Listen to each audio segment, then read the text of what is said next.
Welcome everybody, and welcome to the Future of Diversity.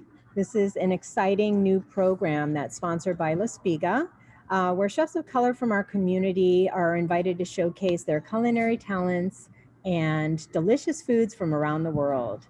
I am thrilled to introduce our March guest chefs, who are Carlington, Noble, and Natalie Evans from WeBeJAMin Bakery. And WeBeJAMin Bakery is a bakery concept that offers baked goods and jams that introduce a fusion of new and exciting flavors. Chef Carlington Noble is the former chef of Green Coconut Tree in Lakewood, Washington, and is currently developing a Jamaican food truck concept called Boy Days, featuring traditional Jamaican specialties. Together, they're turning to their Caribbean roots for this tasty three-course dinner, which features favorite foods from their childhood. Welcome to both of you.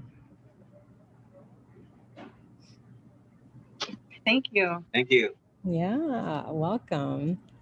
So during this Zoom meeting, I will ask everybody to stay muted that we can all hear Natalie and Carlington speak. If you have any questions, feel free to put those in the chat, and if we can, we'll get to those at the end. And again, just a small note, this is being recorded, so if you prefer not to have your image shown, then please go ahead and turn your camera off. All right, and there's Chef Karen Jorgensen. Hi, Karen. Welcome. Hello. Hi, how's it going? Welcome. Thank you. It was delicious. Great. Oh, great. You already ate it. We did. Wonderful.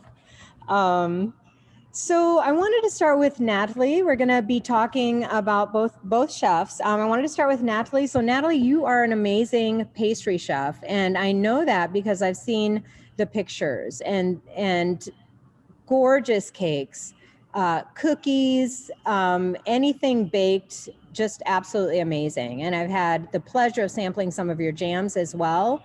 Tell us a little bit about WeBeJAMin Bakery and how you got started. Sure. Thank you, Sabrina. Well, WeBeJAMin Bakery started, I was doing at farmers markets on the East Coast in Maryland.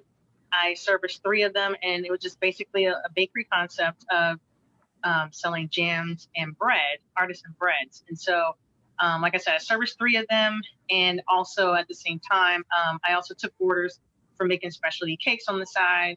And just basically just utilizing my skills of what I did when I was an executive pastry chef, making just doing like catering, things like that, dessert buffets and stuff like that, just for private parties and stuff like that. So yeah, so that's basically what it is. It's bakery concept, and I would like to be able to start that here in Washington and just offer the services for like parties and events, and then maybe make occasional cakes on the side. But I really want to push making jams, since I do work a full-time job right now.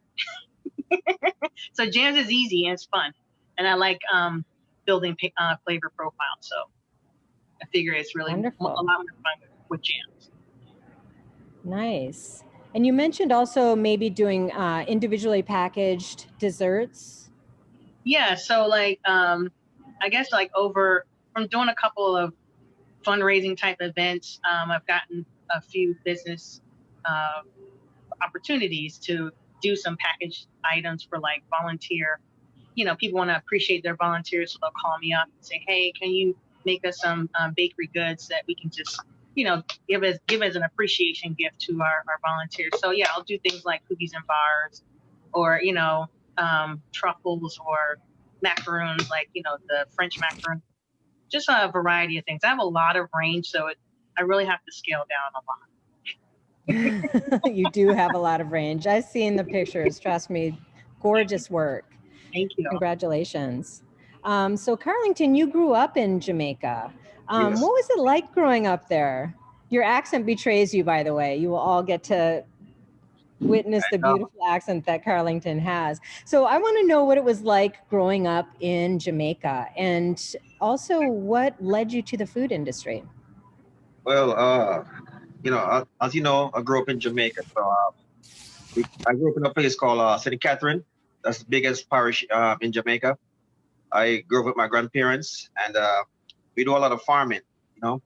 And my grandma, she's the one who's always cooking. So from time to time, you know, I would help her in the kitchen, you know, like prepare dinners, breakfast, whatever. So I used to do a lot of cooking, like Christmas time, Easter time. You know, my grandma used to just cook a lot of food, invite people over to eat. And then after I moved here in 2013, I got a job at Green Coconut Tree. I used to do prepping there, but nobody knows I could cook then. I used to do like prep meal. So the chef that was there, he left, and then I had to fill that slot. So I started cooking from there here in the States, and then people just gravitate to the food and just love it. So I just, you know, want to continue cooking this amazing food, you know. Yeah. So right now I'm in the process of, you know, like getting a food truck going, so I can just launch out and just giving people the real good food. That's awesome. And we can't wait. So I want to paint a picture because I think maybe somebody else had the same experience, but part of the deal of this program is that I get to have a private tasting of the proposed menu from our guest chef, excuse me, our guest chefs. And earlier this month, both of you prepared a tasting for me.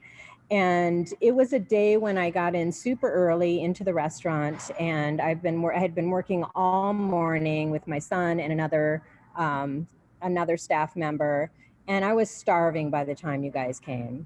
And you came in and you plated up your dishes, and we took photos of the dishes, and I took photos of the both of you. And by the time we sat down, it was such a welcome treat. It was so delicious. My heart was warmed. I felt loved. I felt cared for. And the food was absolutely amazing. I could not have asked for a better experience for that break in my day.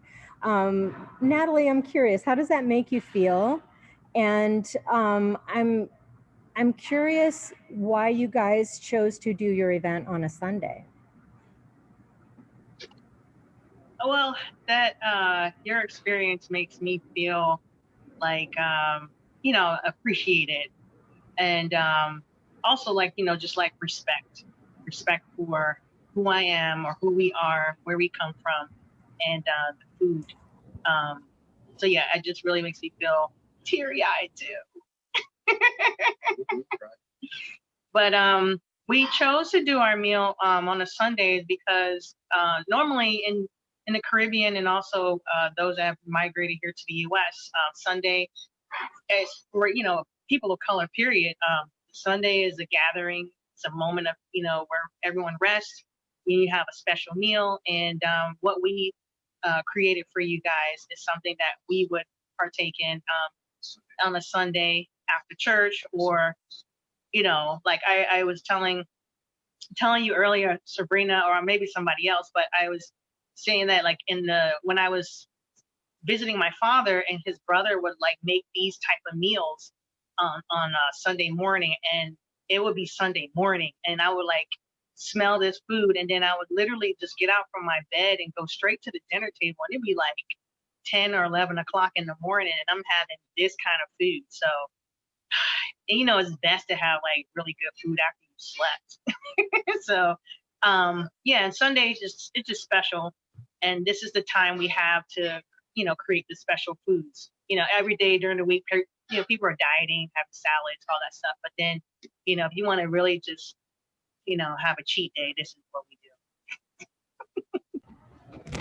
Nice. Yes. And it was definitely a treat for me. And I did buy 2 more of your meals, so I'm going to have the same experience again tonight, I'm sure. I can't wait. Can you describe the food for me, the dishes that you prepared? You two prepared? Sure. The first dish that was prepared is a jerk pork, and each entree actually was served with a side of rice and peas and steamed cabbage and carrots, and also fried plantains. So the jerk pork, Linton and I, we worked together with that one. We made our own jerk seasoning, our jerk marinade, and you had a chance, Sabrina, to see that process and smell all those and taste it and keep tasting it. She's like, "Is that a sauce? But you guys need to bottle that." But yeah, it was a process. Linton is really particular about how he cares for food and like proteins and things like that. So definitely everything was like super cleaned and washed down with lime juice, like fresh limes. Another thing is, he poked holes in it. We had the shoulders and all that. So that whole process was, we put a lot of work into making this meal for y'all. And the second one is called brown stewed chicken. And it's probably similar to what the French call fricassee chicken. So yeah, we brown it really good, and then also we use like a condiment called brownie. And but normally in the Caribbean they would do like brown the sugar. They'll basically caramelize sugar, and then we'll actually put the seasoned meat into that. And cook it down and then add more stock and vegetables and it just really kind of like just stews out into this really nice delicious dish with like a really nice rich brown gravy. And I always, when I used to go to Green Coconut Tree, I would get rice and peas, and I'd be like, can I just get some brown gravy, oxtail gravy, brown stew gravy. It just really just tastes good by itself, even on rice. So yeah, that was a dish. Thank you guys. Awesome. And the hummingbird cake? Oh, the hummingbird cake. Yeah. That's your baby. Believe it or not, everybody, I hope you guys enjoyed this cake, because this was like my first time ever like producing this many cakes.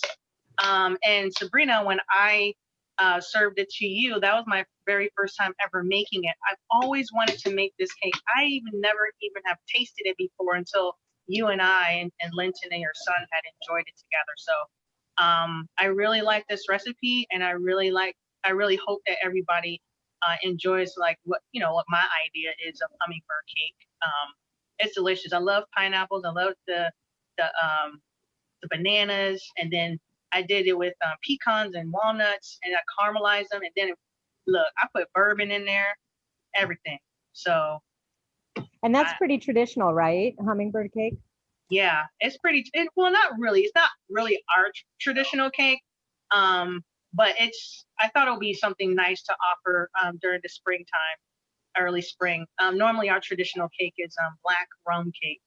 So, or the tortuga butt cakes or whatever. But hummingbird cake, I thought it would be, nice, a nice touch, especially with especially with us living here in Washington and having these abundance of hummingbirds. So that was another reason for the cake. Wonderful. Thank you. So, Carlington, I'm going to let you talk a little bit about the Manish water. So you brought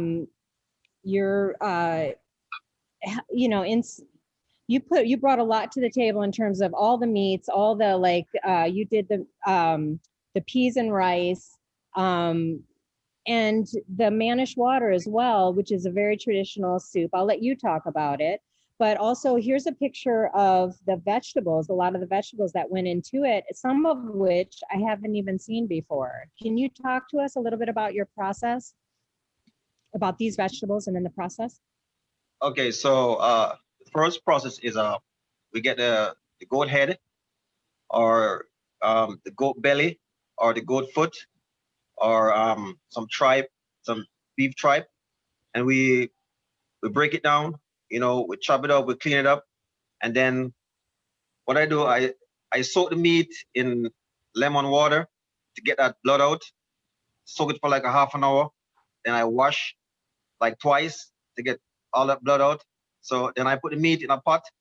Then I boil it for like 2 hours. And then I add like garlic, scallion, onion, thyme, and let it boil. And then I add on the screen now you can see yellow yam. I put yellow yam in, and the green thing right here.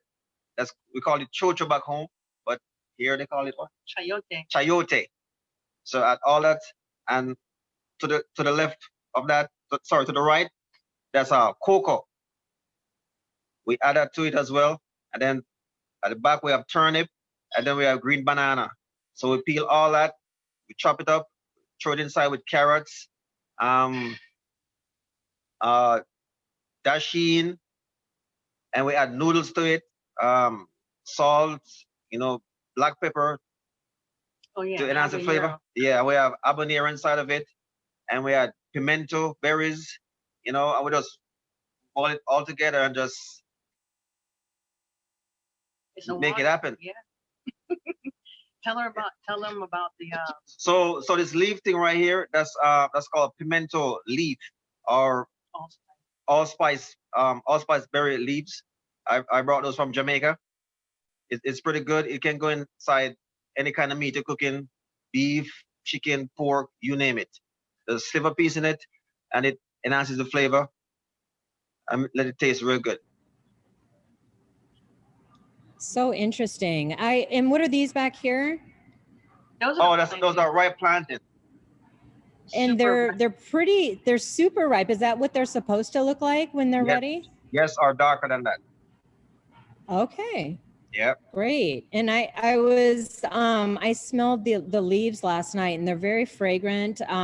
It reminded me subtly, like I had no idea what it was. They were quizzing me, but it had like a basil, kind of lemony basil type of smell to it. It's really very fragrant and beautiful. That's great. Thank you for that. I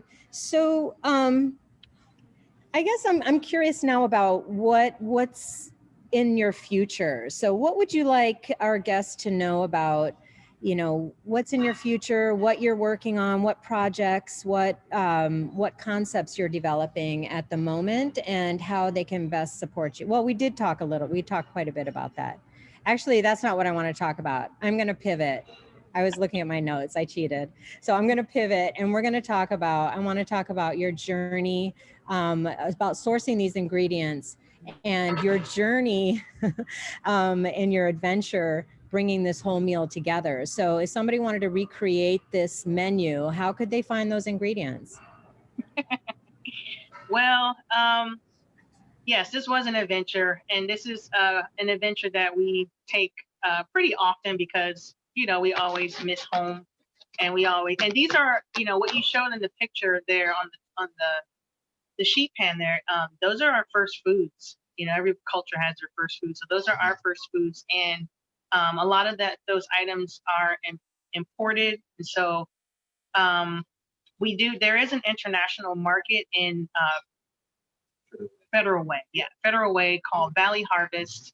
It's an international market. And we were able to access the goat feet there, smoked goat feet. And also there was smoked goat cubes with skin, and then the tripe. They have like 3 different types of tripe there, and then also the yellow yam that's in the soup. That is actually imported from Jamaica, so they get that coming in boxes. So it's always like a rush to get it because there's probably quite a bit of Jamaicans here, and Valley Harvest is like the only spot right now, it seems like. So they carry a lot of products for a lot of ethnic groups. So, but yeah, I went there yesterday and picked up most of the stuff, but we did have a challenge to find the goat head. Now, normally we get it from Valley Harvest, but they played us and we ordered it and everything. And then it was like, so we got shorted. But we wanted to be true to what we wanted to present for this event. And so Linton and we spent like all of last week trying to source goat heads all over Washington State. And everybody kept saying, we got lamb's heads. And I'm like, we got a lot of goat farmers here, but I guess everybody's about the cheese, you know? So there's not very many farmers here that are selling goat heads. But I did source one farmer that is willing to give me a goat heads when they are ready to slaughter. So I got my connection hooked up for next time around. But I say all that to say is that, you know, Linton actually found a goat head, but it was across the border into, not border, but yeah, into the next state over. Portland, Oregon. Yeah. So he drove all the way to Portland yesterday morning to go pick up 3 goat heads for this event, and so that you guys can have an authentic experience. And we so appreciate that. When we were talking about all the different stops you guys made for all the food, that's really quite phenomenal. We so appreciate that. And it's very clear that you wanted us to have an authentic, wonderful dining experience. And we thank you so much for that.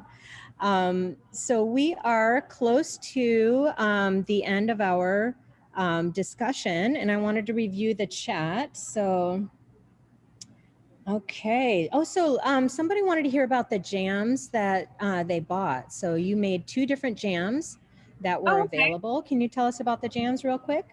Sure. The 2 jams that I made is strawberry champagne with hibiscus jam, and then the other one is blackberry cinnamon hibiscus jam. And those 2 were like just favorites when I was doing farmers market. And also, I just wanted to, you know, like I said, I like to build flavor profiles, and I wanted to kind of infuse, make a jam with something that is normally not used all the time. And we know it is hibiscus, but in America, but in Jamaica, we call it sorrel. And so I love sorrel. It's our drink that we have during the holiday. So I really wanted to impart the flavor into jam. So that's what they're having. If you have it, it's a really nice one. I know that when I used to sell them, there were customers that had all these weird applications for them. And one of my favorites was when this lady used to tell me she's put it on her fruit in the morning for breakfast. And so I felt like, okay, well, you don't have to put it with bread, everybody. You can have it with fruit. I mean, you know, fruit on fruit, but at least fruit with spices and, you know, other yumminess, a little bit of gel, you know. So, but yeah, thank you to all of you who were able to purchase jam from me. And my website is under construction right now. So I will be I am setting up to take orders and, you know, put up a store. But if you have my email address and you are here in the Washington state, you can send me an email and I will make jam for you and I will deliver. Wow. And delivery. That's huge. I mean, I don't know about Especially right now. I mean shipping, you know what I mean? Like if you far out. Oh. Like, that's great. Emily, stop it. Oh, that's amazing. Well, I see nothing but amazing comments in the chat, and we so appreciate the both of you, and we appreciate all of our guests for coming and supporting these great they're not new chefs. They've been in the business for a while now, but supporting our guest chefs. And we hope that you will join us next month. We have another guest chef coming up. Her name is Monica Wachira, and she is from Kenya, and she'll be presenting her foods. She's currently at Spice Bridge. So I hope you will come out and consider supporting her as well.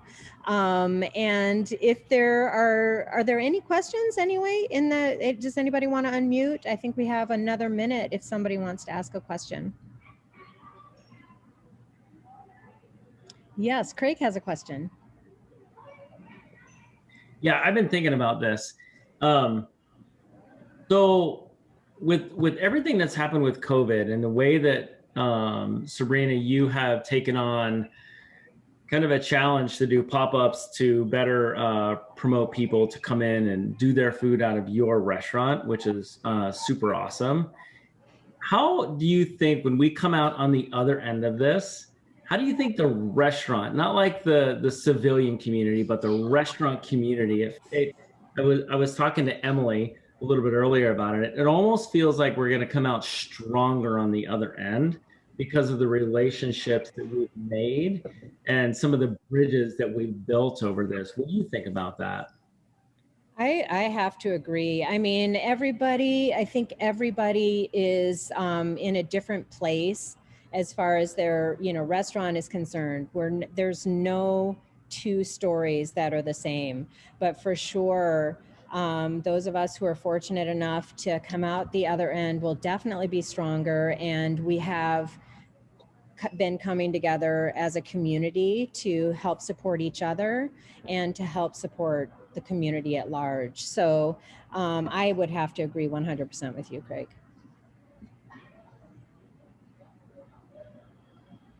Any other questions?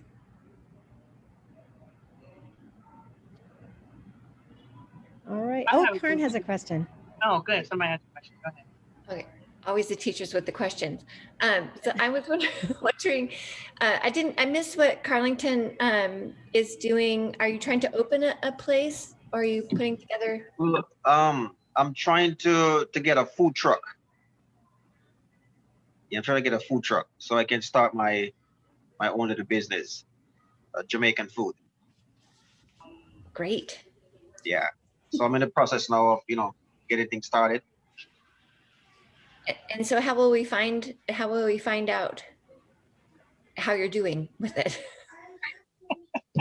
That's a good question. He's in a very early stages. Yeah, I'm in a very early stage. Yeah. But, that's a very good question. He's so shy, y'all. I know. He's hardly on I have the answer. social media.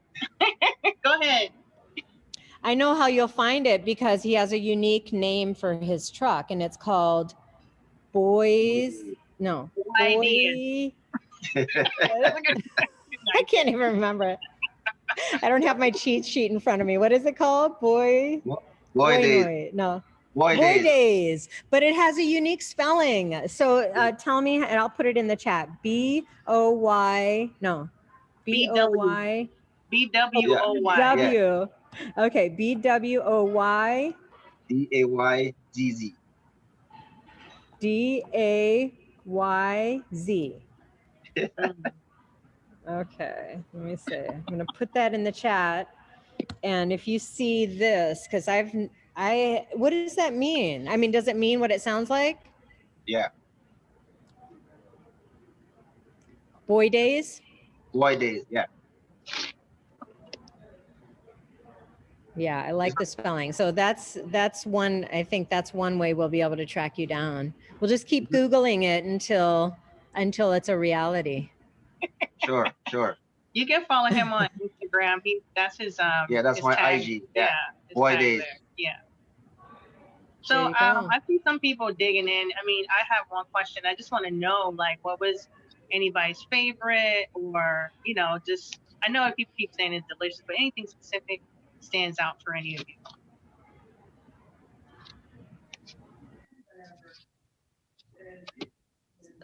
That chicken coming off the bone, like even all the tendons and the knuckles, even I felt like I could eat those too. It's so good. Thank you. Yeah, I mean, I thought that. Oh, go ahead. No, I'm sorry. I was just going to mention that the knuckles sometimes are the best part, and when you can get at those things, that's good.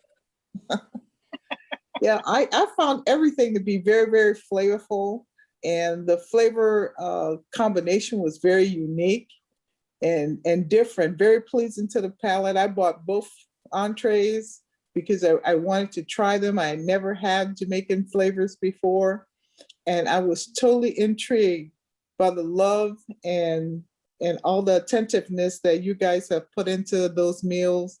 It was fabulous. Thank you for sharing that with me. Thank you. Thank you, Brenda. I had a question real quick. This is really interesting for me. So I bought 2 meals and I shared a meal with my friend who is Samoan. And she started crying when she was eating the soup. And she said, oh, this is making me think about my grandma. And we ended up having this really good conversation about some of the traditional foods that she grew up with. And so she said, you know, I never thought about it. She said, I love Jamaican food. And she said, and I also have this natural affinity for Samoan food. And so we had this conversation about like, what does it mean to grow up in places where you're surrounded by water? What kinds of like foods grow there? Like, what do you have to work with? And then we also got into some like sort of socio-political conversations too. But it was a really good meal. And I just wanted to share that back, that like we were having this experience together of a lot of reminiscing. My grandma couldn't cook, but if she could, I'm sure it would have been something as loving as that soup. But we didn't have that skill. She was a good hugger. But don't eat her food. Sorry, Grandma.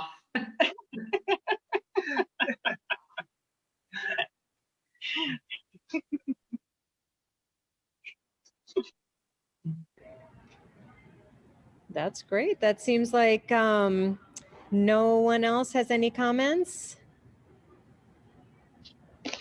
All right. Well, I will say thank you once again for joining us on this Zoom. Natalie and Carlington, thank you so much for putting this meal together for us. You're welcome. I know I'm going to enjoy it. Thank you, everybody. All right. Thank you. Bye, All right, everybody. bye. Oh, thanks, Sabrina. Thank you, Trisha. Yeah.